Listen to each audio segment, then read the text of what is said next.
Hello everyone. आज हम lecture में कंटिन्यू करेंगे ओम्स लॉ पर।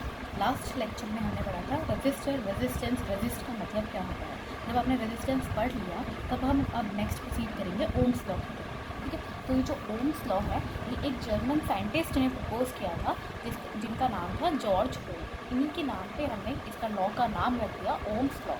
ठीक है, तो इसमें होता क्या है, एक एक्सपेरिमेंट करते हैं हम। ठीक है, फॉर एग्जाम्पल हमने लास्ट क्लास में पढ़ा था रजिस्टर।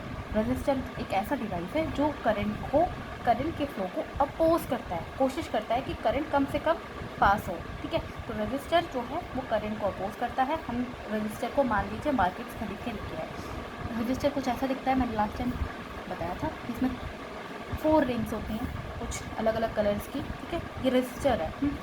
मैंने एक एक्सपेरिमेंट करना है। मैंने एक 9 वोल्ट की बैटरी ली, फॉर एग्जांपल 9 वोल्ट की बैटरी, जो हम डीसी बैटरीज जिनको बोलते हैं। ठीक है, हम अपना जो छोटा मोटा प्रोजेक्ट्स बनाते हैं, डीसी प्रोजेक्ट्स हम बनाते हैं स्कूल्स में। ठीक है, तो उसमें यूज़ करते हैं। फॉर एग्जाम्पल ये 9 वोल्ट की बैटरी है। एक पॉजिटिव टर्मिनल होता है, एक नेगेटिव होता है। कई बार इसी साइड होता है, एक पॉजिटिव और एक नेगेटिव। ठीक है, एक मान लीजिए हमने यहाँ पे पॉजिटिव और ये नेगेटिव। इसको हम डिनोट कैसे करते हैं? अगर हम सिंबल इसका डिनोट करना चाहें तो सिंबल हम जानते हैं, एक पॉजिटिव एक नेगेटिव ऐसे होता है। ठीक है, वैसे बैटरी कॉम्बिनेशन ऑफ सेल्स होती है, तो ये एक ना होके फिर एक बड़ा एक फिर से होगा और एक छोटा फिर से होगा, ऐसे कॉम्बिनेशन ऑफ सेल्स होगा। अगर ये 9 वोल्ट है तो यानी कि 3 वोल्ट और 3 वोल्ट का सम और फिर एक और। ठीक है, अभी टोटल जो 9 वोल्ट हो गए 333। ठीक है, 9 वोल्ट, तो ये एक ऐसे बैटरी करके हमें दिखेगा। अगर हम सिंबल इसका बनाएंगे तो ये ऐसे दिखेगी। ठीक है, तो हमने क्या किया, एक एक्सपेरिमेंट करते हैं। चलिए, एक्सपेरिमेंट से हम फिर खुद ही डिराइव करेंगे कि क्या हो रहा है। एक्सपेरिमेंट करेंगे तो फॉर एग्जांपल ये रजिस्टर लेके आए हमने बैटरी लगाई। ये आपका प्रैक्टिकल एक्सपेरिमेंट है। बैटरी लगाई, बैटरी का एक पॉजिटिव टर्मिनल इस साइड, नेगेटिव टर्मिनल इस साइड। ठीक है, ये आपकी 9 वोल्ट की बैटरी है। स्विच लगाया। ठीक है, ये स्विच लगाया और जो हमने मार्केट से रजिस्टर खरीदा था वो हमने ऐसे कनेक्ट कर दिया। ये यहाँ कनेक्ट कर दिया। ठीक है, ये हमारा रजिस्टर है। इसकी वैल्यू कितनी है? R।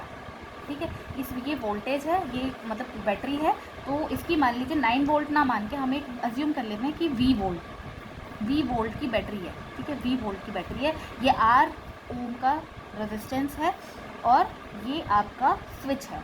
तो जैसे ही हम स्विच को क्लोज करते हैं, अब हम स्विच को क्लोज करेंगे, इसमें करंट फ्लो होगा। सर्किट जैसे ही क्लोज होगा, क्योंकि बैटरी है, रेजिस्टेंस है, तो ऑब्वियसली करंट फ्लो होगा। ठीक है, आपको पता है करंट कहाँ से फ्लो होता है? Positive to outside the battery के बाहर कैसे फ्लो होता है? पॉजिटिव से निकलता है और नेगेटिव की तरफ जाता है, ये आप जानते हैं। ठीक है, इसमें तो कोई डाउट नहीं है। अगर डाउट है तो आप मुझे कमेंट कीजिए, फिर मैं नेक्स्ट वीडियो में आपको बताऊंगी कि ऐसा ही क्यों होता है, ये इसी तरफ क्यों जाता है। ठीक है, ओके फाइन। तो मान लीजिए कुछ आई, इसकी करंट की जो यूनिट होती है वो एम्पियर होती है, AMP एम्पियर। ठीक है, कुछ आई करंट की है, आपका करंट आई, कुछ आई वैल्यू का करंट फ्लो करना स्टार्ट किया। ठीक है, जैसे ही आपने, ये स्विच था आपका, जैसे ही आपने स्विच को ऐसे बंद किया तो स्विच बंद हो गया। बंद हो जाएगा तो ऐसे हो जाएगा, सर्किट क्लोज हो जाएगा। जब ये स्विच नीचे आएगा, पहले ऐसे ऊपर था ना, ये ऐसे है। ठीक है, जैसे बंद होगा तो ऐसे हो जाएगा, तो ये क्लोज्ड पाथ मिल गया उसे, ये पूरा क्लोज्ड पाथ। ठीक है, तो जैसे ये स्विच बंद हुआ तो एक सर्किट क्लोज हो गया और V वोल्ट, ये रेजिस्टेंस R, तो कुछ करंट आई हमने यहाँ पे देखा। ठीक है, अब हम क्या करेंगे, एक्सपेरिमेंट में यहाँ पे एक टेबल बनाएंगे, लिखेंगे वोल्टेज और लिखेंगे करंट। ठीक है, हम देखेंगे कि जैसे ही हमने एक V वोल्ट की बैटरी लगाई थी तो करंट कुछ आई फ्लो कर रहा था। ठीक है, हमने फिर बैटरी को हटाया।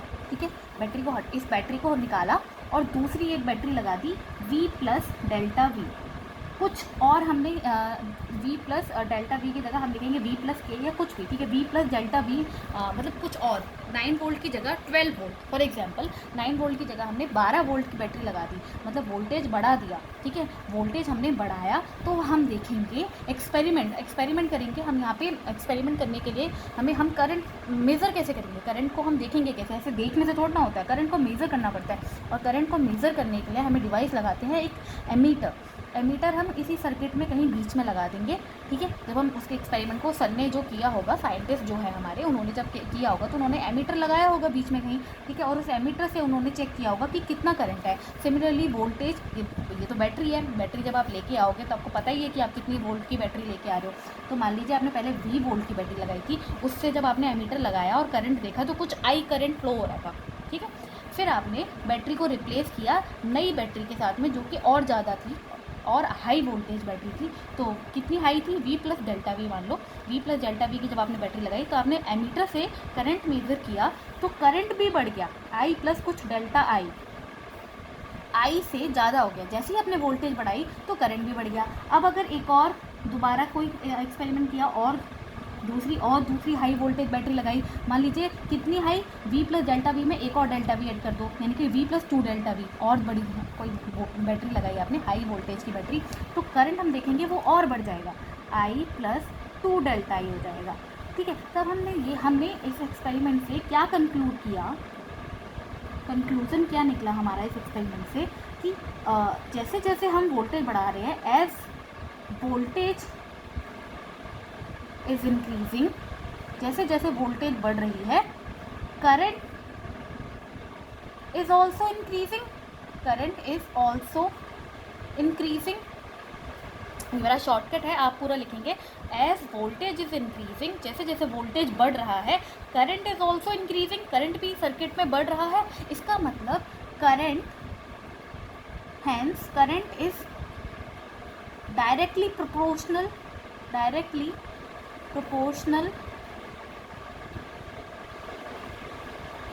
या डिपेंडेंट, डायरेक्टली प्रोपोर्शनल या डायरेक्टली डिपेंडेंट है किस पे, ऑन वोल्टेज पे, ठीक है। हैंस हमने लिखा कि करंट, इसका मतलब जैसे जैसे वोल्टेज बढ़ा रहे हो वैसे वैसे करंट बढ़ रहा है। इसका मतलब कि जितना आप वोल्टेज हाई लगाओगे उतना ही करंट आपका हाई फ्लो करेगा। रजिस्टर तो सेम है, भैया आपने एक दुकान से खरीद के लेके आए, रजिस्टर को आपने सेम रखा, लेकिन एक कंडीशन है, कंडीशन ये हुआ है कि टेम्परेचर हमेशा कांस्टेंट होना चाहिए। ये नहीं कि ये सर्किट आप एक बार लैब में परफॉर्म कर रहे हो तो बहुत ज़्यादा गर्मी थी और फिर आपने सोचा कि चलो ये एक्सपेरिमेंट का जो सेटअप है ये उठा के हम कहीं अच्छी कूल वाली एरिया में चलते हैं जहाँ पे बहुत अच्छा सा मतलब ठंडक रहेगी, ठीक है, कहीं कोल्ड होगा बहुत अच्छा सा, वहाँ पे चलते हैं, चलिए ठीक है, वहाँ एक्सपेरिमेंट करते हैं। नहीं, ऐसे नहीं करना है, एक ही जगह पर आपको सेटअप लगाना है और वहीं आपको टेम्परेचर को फिक्स रखना है, टेम्परेचर कॉन्स्टेंट रहना चाहिए, temperature should be constant, condition यही रहेगी आपकी, ठीक है, याद रखेंगे कंडीशन यही रहनी चाहिए, टेम्परेचर कांस्टेंट। क्योंकि कई बार क्या होता है कि मान लीजिए किसी गर्म एरिया में रेजिस्टेंस की वैल्यू जो थी आप मार्केट से जो लेके आए थे, अगर वही आप उसको ठंडक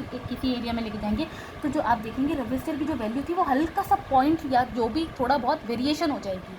तो जब यहाँ रेजिस्टेंस की वैल्यू चेंज हो जाएगी तो पूरा सर्किट चेंज हो जाएगा, सर्किट में जो वैल्यू है वो सब चेंज हो जाएगी।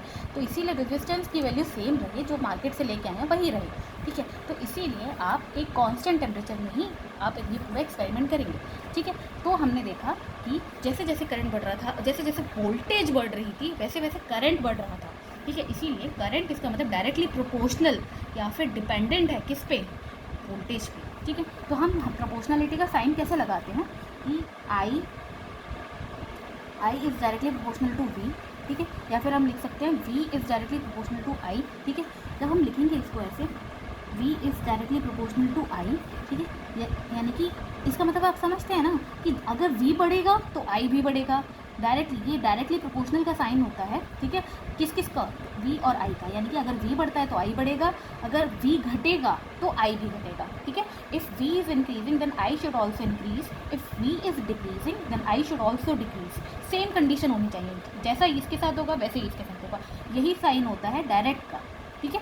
तो अगर हम इसको हटाएं, इस साइन को हटाएं तो एक कांस्टेंट लगा देंगे और इक्वल टू लगा देंगे, इक्वल टू लगाएंगे और एक कांस्टेंट लगा देंगे, कोई भी कांस्टेंट की वैल्यू हमने ले ली r, क्योंकि r क्या है, कांस्टेंट आपने देख लिया ना, रेजिस्टेंस की वैल्यू क्या है, कांस्टेंट है भाई। रजिस्टर तो फिक्स रहता है ना, जो आपने एक बार खरीद लिया